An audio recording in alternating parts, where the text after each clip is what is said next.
લોકસભાની ચૂંટણીને હવે ગણતરીના દિવસો બાકી છે ત્યારે આપણી ચેનલ રાજ્યના અલગ અલગ વિસ્તારોમાં અલગ અલગ કામ સાથે સંકળાયેલા લોકોના મૂડ જાણી રહી છે। અમદાવાદની જનતાનો ચૂંટણી માટે શું મૂડ છે તે અમારા સંવાદદાતાએ જાણવાનો પ્રયાસ કર્યો। લોકસભાની ચૂંટણીને ગણતરીના દિવસો બાકી છે ત્યારે શું છે જનતાનો મૂડ જાણવા માટે અત્યારે અમે લોકો આવી ગયા છે અમદાવાદના પ્રહલાદનગર વિસ્તારમાં। અહીંયા આપણી સાથે સ્થાનિક રહીશો છે, તેમની સાથે વાત કરીશું કે મોદી સરકારના આ કાર્યકાળથી તેઓ સંતોષ છે કે અસંતોષ છે તેના વિશે વાત કરીશું। સૌથી પહેલાં તમારી સાથે વાત કરવામાં આવે, મોદી સરકારના કાર્યકાળથી આપ કેટલા ખુશ? જે રીતે મોદી સરકાર જ્યારે બની હતી એના પહેલાં મનમોહન સિંહની સરકાર માટે એમના તરફથી જે પણ કહેવાયું હતું ત્યારે આ રાજ્યની પ્રજાને નહીં આખા દેશની પ્રજાને એક એવડો મોટો વિશ્વાસ ઊભો થયો હતો કે ભાઈ અમારું કંઈક ભલું થશે। આ ભ્રષ્ટાચારની, અન્ના હજારેના આંદોલનની બધી જે વાતો થઈ હતી, હવે લોકોને ખબર પડે છે આ તો બધું એક આખું તૈયાર કરેલું હતું। આ તો હવે કોનું ભેજું હતું, શું હતું એ ખબર નથી, પણ ખરેખર જો એક લીટીમાં કહેવા જઈએ તો એમને જે પ્રમાણે આશા બંધાઈ હતી એમાં એ પરિપૂર્ણ થયા નથી। હા, પરિપૂર્ણ થયા નથી। અચ્છા, જે આશા બંધાઈ હતી તેનાથી પરિપૂર્ણ નથી થયા મોદી સરકાર। મોદી સાહેબને પીએમ બન્યા એના 5 વર્ષ થઈ ગયા। જે યુવાનોને રોજગારી આપવામાં આ સરકાર સફળ થઈ છે ખરા? એકદમ 0% સફળ નથી થઈ, નિષ્ફળ જ છે કેવલ। અને કેવલ એ લોકોએ વાયદો જ કર્યા છે અને કેવલ આખા દેશમાં 15 જણા 20 જણાનું જ એમણે ભલું કર્યું અને તમામ જે દેશની ભોળી જનતા છે એને એ લોકોએ જુમલેબાજી કરીને બેવકૂફ જ બનાવી છે। આ સરકાર ટોટલ પૈસાદારોની સરકાર છે, સૂટ બૂટવાળાની સરકાર છે। આમાં આ લોકોને ગરીબ માણસ કે આમાં સામાન્ય પબ્લિક કોઈ જ પડી નથી જનતાની, અને કેવલ 10 જણ માટેની આ સરકાર છે કે આ દેશમાં આ સરકાર ચાલશે નહીં। મનમોહન સિંહની સરકાર અને મોદી સરકારમાં તમને શું ફરક લાગ્યો? ફરકમાં તો શું કહેવાય, ભણેલી ગણેલી હતી ના ભણ છે, પણ 60 વર્ષ રાજ કર્યું તો 5 વર્ષ બીજા આપવો જોઈએ, પછી તમારે ડિસિઝન લેવું જોઈએ કે કોણ સારું નહીં ખોટું। 5 વર્ષમાં એકદમ રાતોરાત ચેન્જ ના આવે, એટલે નેક્સ્ટ વર્ષ 5 વર્ષ આપવા જોઈએ, પછી ડિસિઝન લેવું જોઈએ। હવે તાકાત નહીં નવા 5 વર્ષ। નોટબંધી અને જીએસટી આ બંને નિર્ણયો મોદી સરકારે લીધા હતા અને સૌથી મોટા નિર્ણયો લીધા હતા। દેશને ફાયદો થયો? દેશને મોટું નુકસાન થયું। નાની કંપનીઓ બંધ થઈ ગઈ, બેરોજગારી વધી ગઈ, લોકોને બહુ તકલીફ પડી। સખત માણસો લાઈનમાં ભર્યા, દુકાનદારો, નાના વેપારીઓ તૂટી ગયા, હીરા ઘસુ બધા બંધ થઈ ગયા। અને આ દેશના આ નેતાઓએ સાહેબે કહ્યું એમ જુમલાબાજી જ કરી છે અને તાયફાજ કર્યા છે, કામ કોઈનું કંઈ થયું નથી।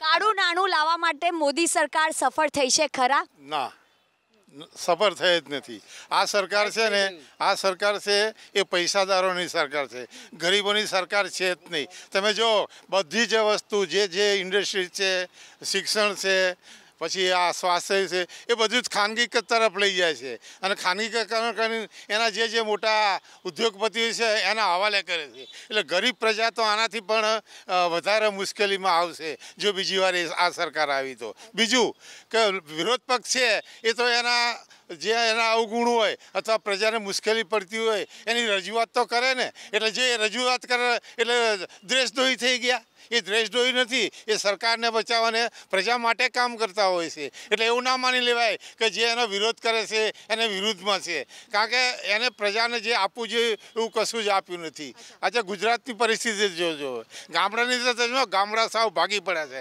ગામડાની અંદર કોઈ ક્યાંય ત્યાં તેજ દેખાતું નથી, ત્યાં કોઈ એમ કે કોઈની પાસે રોજગારી જ નથી અને સાવ બેકાર થઈ ગયા છે। એટલે આ સરકાર તો 100% જવી જ જોઈએ।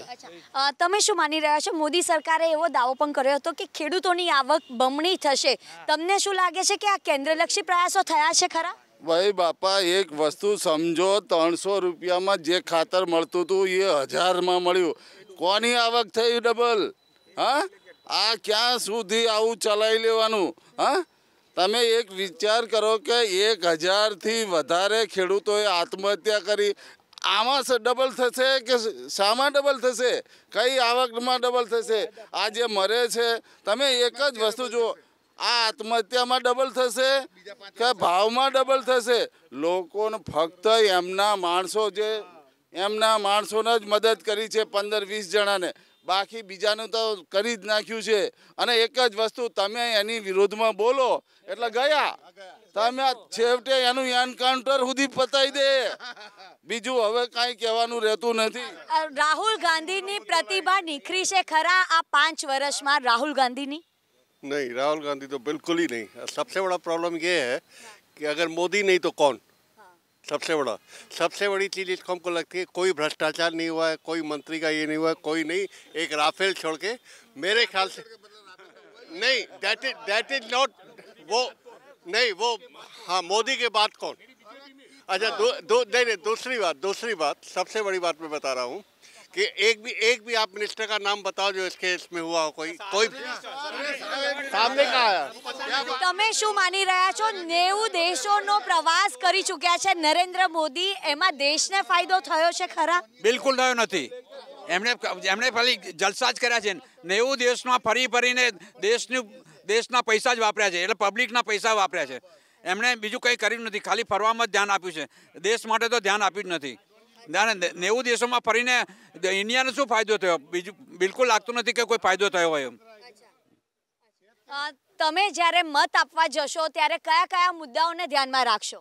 વિકાસનો મુદ્દો કે જે કોંગ્રેસ સિવાય કોઈએ કર્યો નથી અને કરી શકવાની તાકાત નથી, હેસિયત નથી એ લોકોની. મોદીને તો આપણે વર્ષોથી અહીંયા જોઈએ છે, આટલા વર્ષોથી શું કર્યું છે બધાને બધી ખબર છે.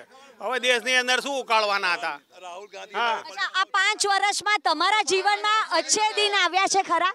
હવે એક પણ દિવસ અચ્છે દિન આવ્યા નથી.